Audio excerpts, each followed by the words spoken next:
Olá pessoal, estamos de volta para mais uma aula de língua portuguesa e hoje nós vamos trabalhar o hino da nossa cidade, o hino de Teixeira. E por que estou trazendo esse tema para a aula de hoje? Por duas razões. A primeira razão é que nós estamos prestes a comemorar mais um ano de emancipação política da nossa cidade e em segundo lugar, e a principal razão é nós precisamos conhecer o sentido do nosso hino. Ele é um texto que precisa ser interpretado, contém uma mensagem que nós precisamos entender a mensagem contida nele. Ok? Então vamos lá, vamos fazer uma análise hoje um pouco minuciosa, vamos adentrar no texto, no seu sentido, ok? Para começarmos, vamos primeiro caracterizá-lo como gênero textual. Um gênero textual como outro qualquer, como uma bula de remédio, como uma receita de bolo, como um post que nós fazemos numa rede social, como a redação que nós fazemos na escola. Nós temos mais de 2.000 gêneros textuais e o hino é somente um desses gêneros, que tem por função enaltecer, glorificar heróis, deuses, uma nação, um estado, uma cidade, um time de futebol, ok? O nosso hino, portanto, enaltece a nossa cidade, enaltece o nosso povo. Para a gente ter uma noção mais geral do texto, para depois a gente aprofundar no seu sentido mais detalhadamente, vamos lá. Primeiro, o nosso texto é um poema, o hino se utiliza de um poema, tá certo? Para poder veicular a mensagem, e aqui, numa leitura superficial, nós percebemos já de cara que o nosso hino é descritivo. Que quer dizer descritivo, professor, que ele descreve, lembrando, rapidamente, quando a gente diz como algo é, nós estamos descrevendo. Se eu pedisse aqui, descreva o seu pai. Você tem que dizer se ele é gordo, se ele é alto, se ele é baixo, se ele é amoroso, se ele é rico, se ele é pobre, por aí. Pai, quando você diz como algo ou alguém é, você está descrevendo. É isso que o nosso texto contém, Contém uma descrição, certo? Mas temos aqui uma novidade, Não é somente um texto descritivo, mas nós temos aqui um texto, ou a estrutura, o esboço de um texto dissertativo argumentativo, em que o nosso eu lírico... O que é o lírico? O lírico é o ser que se expressa no poema. Vejam só rapidamente. Num texto, quando a gente está contando uma história, num texto narrativo, nós temos o narrador, aquele que conta a história. No poema, nós temos esse ser também que conta, que fala, que se expressa no poema. Só que a gente não vai chamar aqui de narrador. Nós temos um nome próprio que é eu lírico, também chamado de eu poético. Mas vamos chamar aqui de eu lírico. Relembramos a história de eu lírico? O ser que fala, que se expressa no poema. Não confundamos com o autor, certo? Com o poeta. O poeta é uma coisa e o eu lírico é outra. Então vamos aqui entender a mensagem do eu lírico. Então vamos lá. Como eu já tinha falado, nós temos aqui o esboço de um texto dissertativo argumentativo, portanto, vai ter a defesa de um ponto de vista, o nosso eu lírico tem um ponto de vista e vai querer argumentar, vai querer defender esse ponto de vista ao longo do seu texto. Então vamos entender isso? Primeiro, vamos ter uma visão geral aí do que cada estrofe fala. Na primeira estrofe nós vamos ter o ponto de vista, tá certo? Do nosso eu lírico, a ideia que ele quer defender. Na segunda estrofe nós vamos ter a localização geográfica da nossa cidade, ele vai descrever. Na terceira estrofe nós vamos ter aí um contraponto entre o imaterial e o material, ou seja, aquilo que é material e as virtudes do povo. Na quarta estrofe, ela vai conter aí uma descrição do ponto turístico da nossa cidade. Na quinta e sexta estrofes, nós vamos ter aí a conclusão, em que o eu lírico aí vai se colocar de uma forma mais forte do que ele vinha se colocando anteriormente. Ok? Tivemos a visão geral, agora vamos entender as suas minúcias. Vamos lá. No primeiro verso diz o seguinte, ó: tens a fama de brava e viril. Aqui nós já começamos com uma ideia negativa sobre a nossa cidade. A fama de ser uma cidade violenta, o eu lírico aqui descreve, coloca pra gente. E realmente Teixeira, por um certo período da sua história, teve essa fama de ser uma terra de gente violenta. Agora vamos para aqui, ó. O eu lírico, será que ele vai concordar com isso? Não, nosso eu lírico aqui vai discordar e ao longo do poema, ao longo do texto, vai tentar desfazer essa ideia. E aqui nós vamos sentir um certo inconformismo desse eu lírico. Ele não se sente satisfeito com essa fama e vai querer provar o contrário disso, certo? E olhem só, aqui uma novidade para o nosso texto é o seguinte: o hino geralmente procura enaltecer algo no intuito de que as pessoas desenvolvam o orgulho cada vez mais por aquilo que está sendo falado.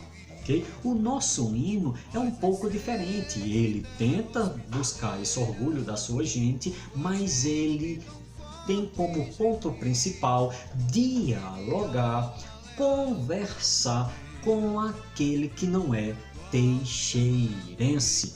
Para você entender como isso acontece, é assim.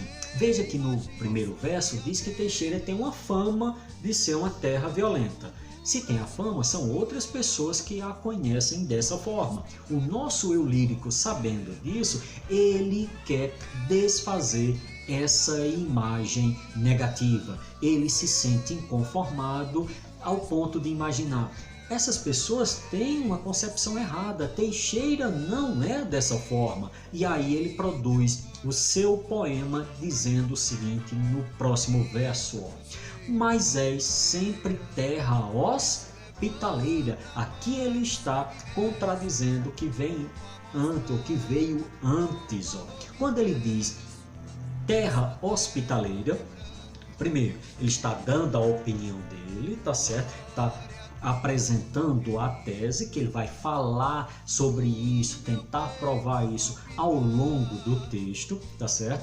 E qual é a ideia disso, professor? Quando ele diz terra hospitaleira, quer dizer, hospitaleiro é aquilo que é receptivo, que está de braços abertos para receber alguém. Uma terra hostil, no caso violenta, né, não é uma terra hospitaleira. Portanto, aqui ele já quebra a ideia de ser violenta. E vamos ver agora como ele desenvolve essa ideia de ser uma terra receptiva. Ele continua desenvolvendo essa ideia ainda nessa estrofe, que a gente vai chamar aqui de introdução, tá certo? Introdução, a introdução do seu texto. Ele diz o seguinte: tua gente tão forte e viril.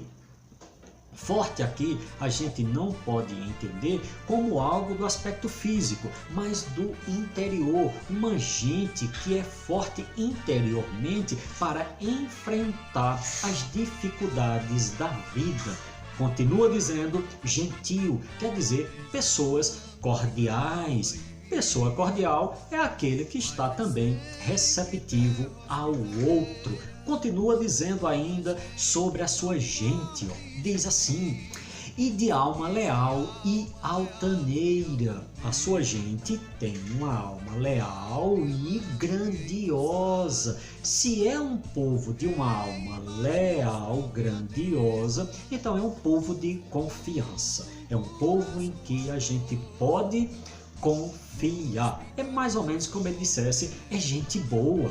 Se temos essa ideia, veja que aqui ele já está desenvolvendo a sua tese, o seu ponto de vista, rebatendo o primeiro verso que incomoda o nosso eu lírico, ok? Entendemos aí a introdução, agora a gente vai, as próximas estrofes, nós vamos ter agora o desenvolvimento, como ele vai defender esse ponto de vista dele. Então vamos para a segunda estrofe. A segunda estrofe diz assim, vamos começar pelo último verso.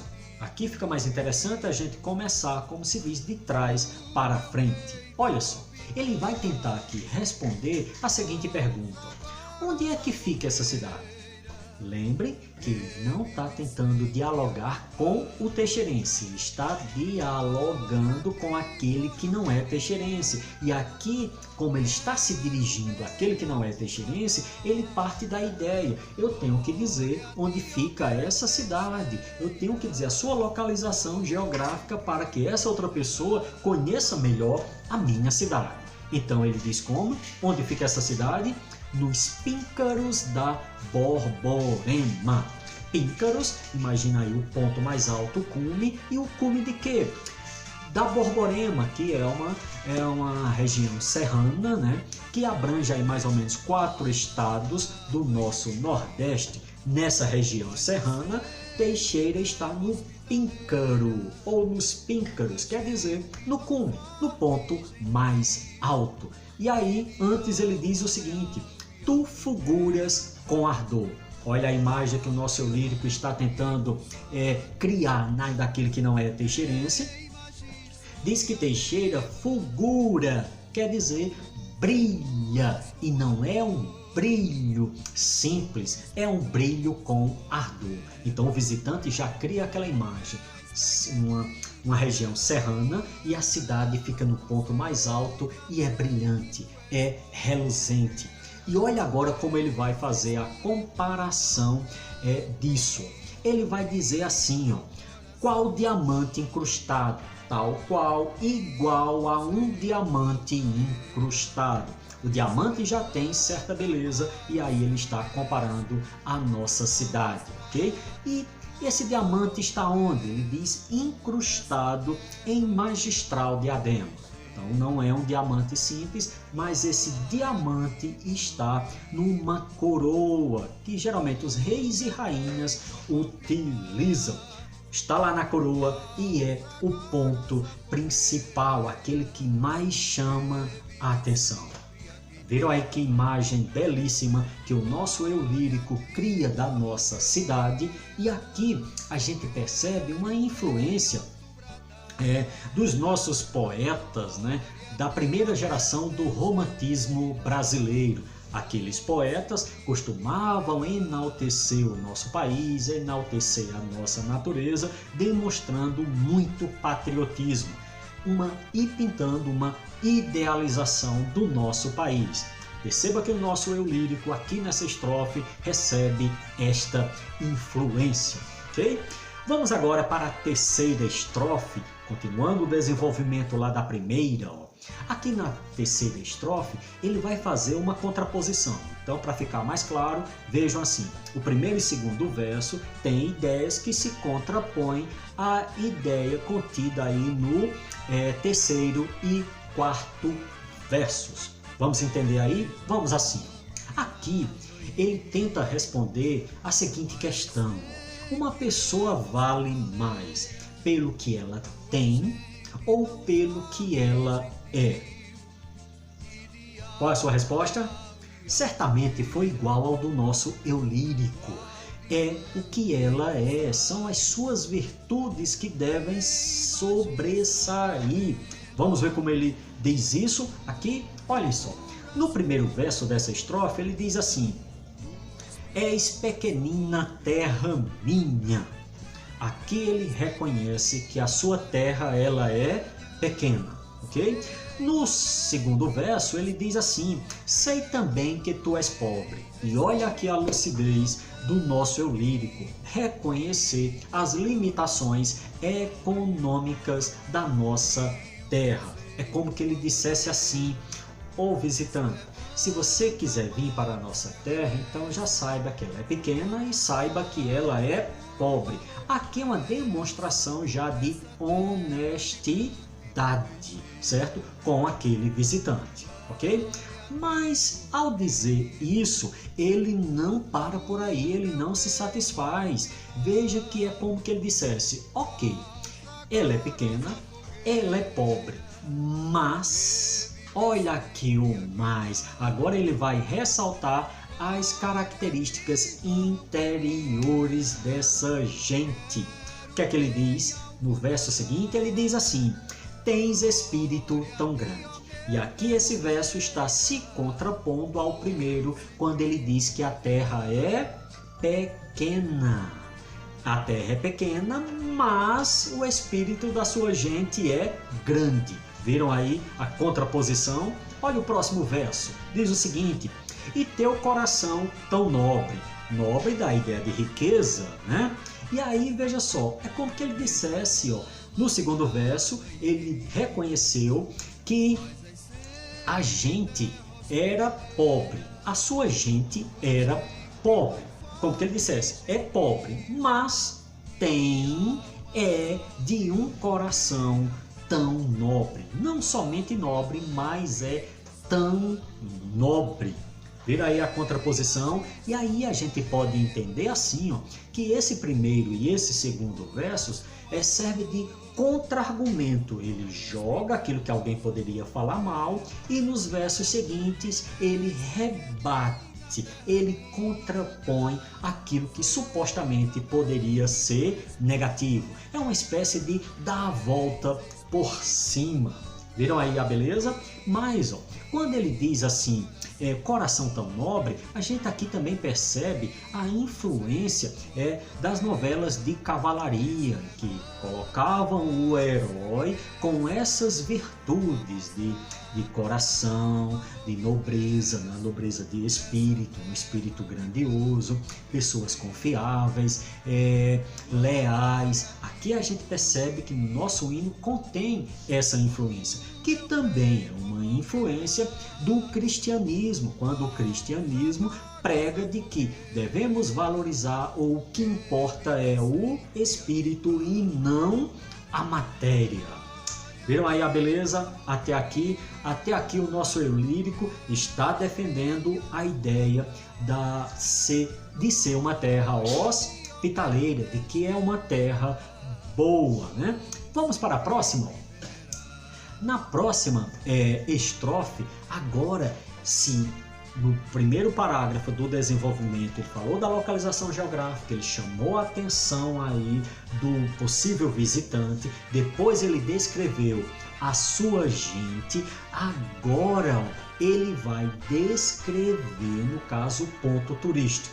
Certo? Sim, mas tem um detalhe nessa estrofe, depois a gente volta para cá. Ó. Nessa estrofe aqui anterior, nós temos o seguinte, no primeiro verso, ó, quando ele diz, és pequenina terra minha, olhem que ele diz dessa forma, só para a gente sentir a força e a carga expressiva. Vamos comparar de uma outra forma, se ele dissesse, é terra pequena, é uma pequena terra.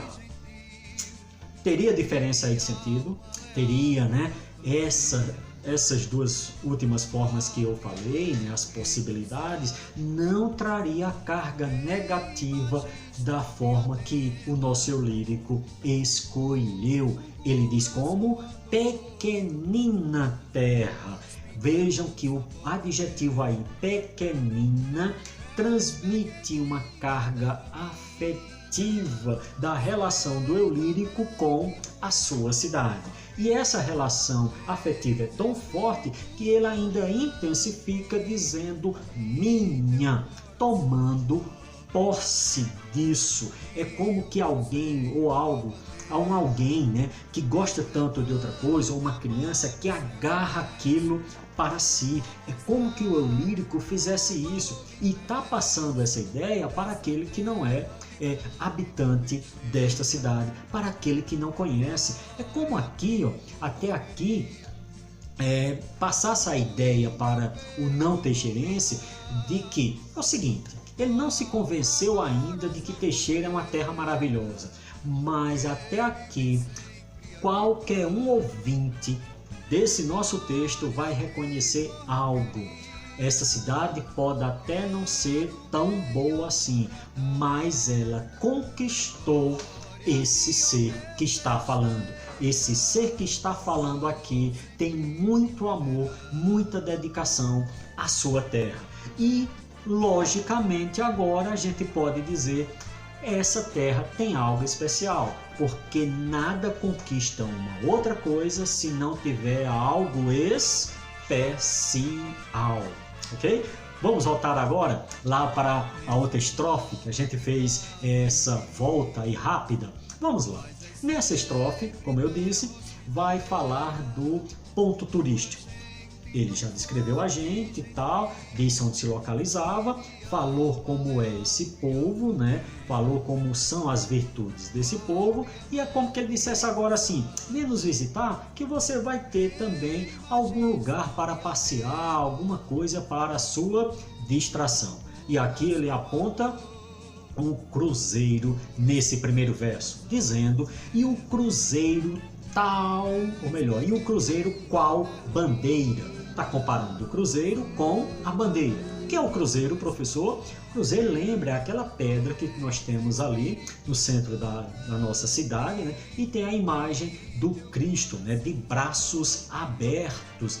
E lembrem aí, o Cristo de braços abertos tem tudo a ver com a ideia que o nosso hino está passando para a gente de receptividade, aquele que vem de fora. Está comparando igual a uma bandeira aí. Lembre, a bandeira, algo que se estende para o céu, né? Fica num ponto mais alto. E aqui, antes de prosseguir, eu quero falar de algo histórico aqui, de uma mudança que teve no nosso hino. Antes do cruzeiro, na letra original, nós tínhamos Jabre. É o Pico do Jabre. E o que é isso, para quem não lembra? Pico do Jabre é o ponto mais alto da Paraíba. Esse pico tem mais de 1000 metros de altitude. E o que foi que aconteceu? Em 1996, mais ou menos, a cidade vizinha, Maturéia, teve a sua emancipação política. Com isso, ficou com o Pico do Jabre no seu território. E aí, nós aqui ficamos sem o nosso ponto de referência turística, que era o Pico do Jabre. Tivemos que fazer a mudança, né? Daí foi escolhido o cruzeiro. Poderia ter sido outro, professor? Poderia ter sido a Cachoeira do Espelho, a Pedra do Tendó, a Pedra do Vento, tal. Qualquer um desses, né? Mas aqui preferiu-se colocar o cruzeiro, talvez pela proximidade aqui, né? Talvez também pela semelhança, né, que se tem, né, da questão da altitude, do que vem sendo descrito nesta estrofe, né? E também outro fator, creio eu que tenha pesado, tenha sido a influência religiosa, ok? Então vamos lá. Nós já entendemos aí esse verso, vamos continuar. E o cruzeiro, qual bandeira, né? Ele diz que se levanta para o céu imenso. Já entendemos, vamos continuar, ver como ele faz agora essa comparação. Como a mostrar o valor intenso, né? Como se mostrasse o valor intenso, né? Veja que aqui ele não diz somente um valor normal, simples, mas é um valor que tem intensidade. Valor intenso de quê? Desta terra vibrante do Teixeira. né? Terra vibrante, olha como ele coloca, terra contagiante, né? Uma terra alegre, né? E aí ele utiliza do Teixeira, perceba que esse do aí masculino, né? Do Teixeira, provavelmente se referindo a um dos possíveis fundadores da nossa cidade, que é o nosso capitão Francisco das Chagas Teixeira, que provavelmente chegou aqui por volta de 1761. Claro que isso é uma versão da história, temos outros historiadores que colocam o Manuel Lopes Romeu como um dos possíveis fundadores. E aqui o eu lírico parece-nos, né, que opta por essa versão da história, colocando o Francisco das Chagas Teixeira, ok? Entendemos aí a mensagem? Agora vamos para a conclusão. A gente já teve, só retomando, na primeira estrofe, tivemos o ponto de vista, né, dele, a tese, que é uma terra hospitaleira. Ele já tentou defender isso, já falou na outra estrofe, falando da localização geográfica, depois ele falou das virtudes do seu povo, depois falou do ponto culminante, né, propício à visitação. Então agora ele poderia concluir de que forma? Poderia chegar à seguinte conclusão: venha nos visitar, que é uma terra boa. Seria uma conclusão perfeita e lógica, ok? Mas o nosso eu lírico vai além disso. Ele aqui dá para nos passar a ideia de que ele é tomado de uma emoção. Ele falou tanto a sua cidade que houve um transbordamento aqui de emoção. Ele continua com o raciocínio lógico, mas não fez esse que eu coloquei aqui como um provável, né? Ele diz o seguinte: se a terra é boa, então só me resta agora te glorificar, te enaltecer, dizendo glória a ti. E aqui, o que sustenta essa minha ideia de que ele está tomado de emoção, vejam só, ele coloca umas 3 vezes aí só glória, glória, glória e glória. Ele não consegue desenvolver mais a ideia, né? Falando aqui da cidade dele, ou reforçando, ou retomando essa ideia de ser uma terra hospitaleira. Ele um pouco que abandona aqui a conclusão que poderia fechar aqui mais essa ideia. E uma possibilidade disso é a emoção. Quando nós estamos tomados de uma certa emoção, nos faltam palavras. Não é assim? E a gente utiliza um bordão, utiliza uma frase que a gente elege como a principal e faz somente repetir essa frase. É o que o nosso eu lírico faz aqui. Glória a ti, torrão querido, ele diz. E olhem só, o que é que ele acrescenta aqui um pouco? Torrão querido, né? Torrão, porque se refere ao lugar de nascimento de uma pessoa, ao lugar natal, geralmente se chama de uma forma carinhosa de torrão, mas tem mais carinho aí ainda quando ele o chama de querido. Então, nós temos aí um reforço de ideia, uma retomada ainda muito leve. Por quê? Porque o nosso lírico, lembre, está tomado de emoção e agora ele vai fazer outra coisa comum às pessoas que estão tomadas de emoção: falar de si. Né? Não consegue mais falar do objeto, agora quer falar da sua emoção que está transbordando. Como é que ele faz isso? Ele continua dizendo: no meu peito a palpitar. E aqui a gente percebe que talvez esteja faltando aqui um elemento, né, para ligar esses dois versos. É como que ele dissesse assim, ó: glória a ti, torrão querido, que estás no meu peito a palpitar. Algo parecido, ou então o sentimento está aqui palpitando no meu peito, algo nesse nível. Está faltando alguma coisa aí que eu li. Então, o nosso eu lírico cometeu um desvio da norma padrão? Não, essa omissão aqui é perfeitamente aceitável. Lembra que estamos na estrutura de um poema, tem uma certa limitação e é preciso também se manter uma musicalidade. Entendido isso? Então vamos lá. Vamos perceber ainda, daqui para frente, tanto nessa quinta como nessa sexta, uma escala ascendente, crescente aí de emoção.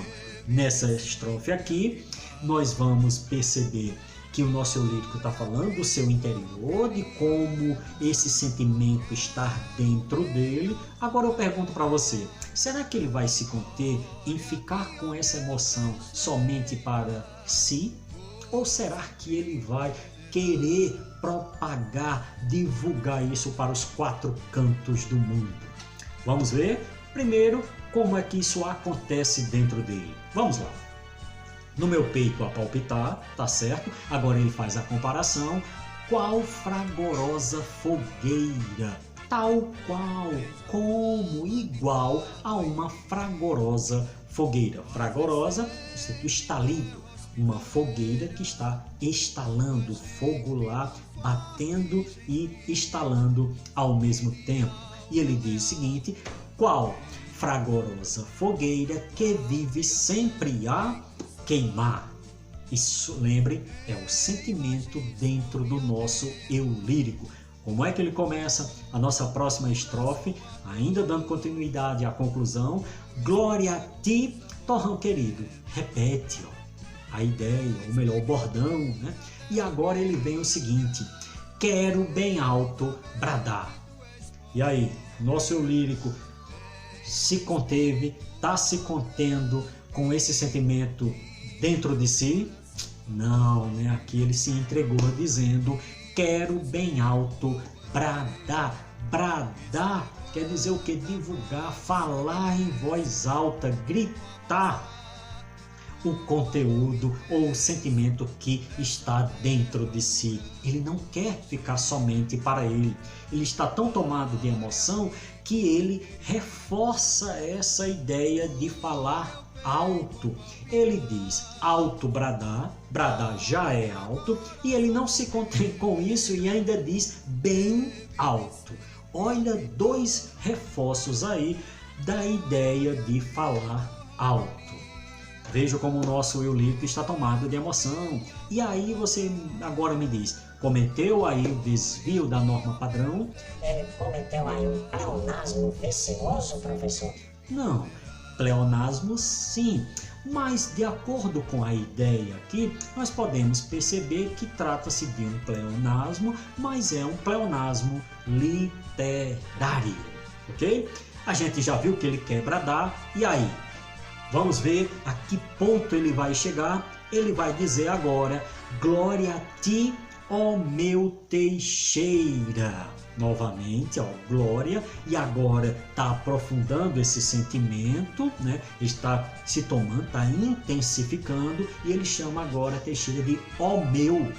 Novamente toma posse desse ser. É quase um sentimento possessivo, né? Chega a tal ponto de agora ele terminar o seu poema, o hino, dizendo o seguinte: vou sempre te venerar. Ele não vai somente gostar, ele não vai somente amar, ele vai venerar, ok? Tomara que vocês tenham entendido, tomara que essa nossa aula tenha ajudado a colocar luzes para o entendimento desse texto, lembrando que o texto ele é sempre possível de várias interpretações. O autor, quando escreve um texto, ele não é mais dono desse texto, e agora cada leitor passa a ser um dono, passa a ser um coautor de todo e qualquer texto. Coloquei aqui o que deu para entender desse texto. Tomara que tenha ajudado a você agora a cantar, a ouvir esse texto, entendendo a sua mensagem. Então por hoje é só.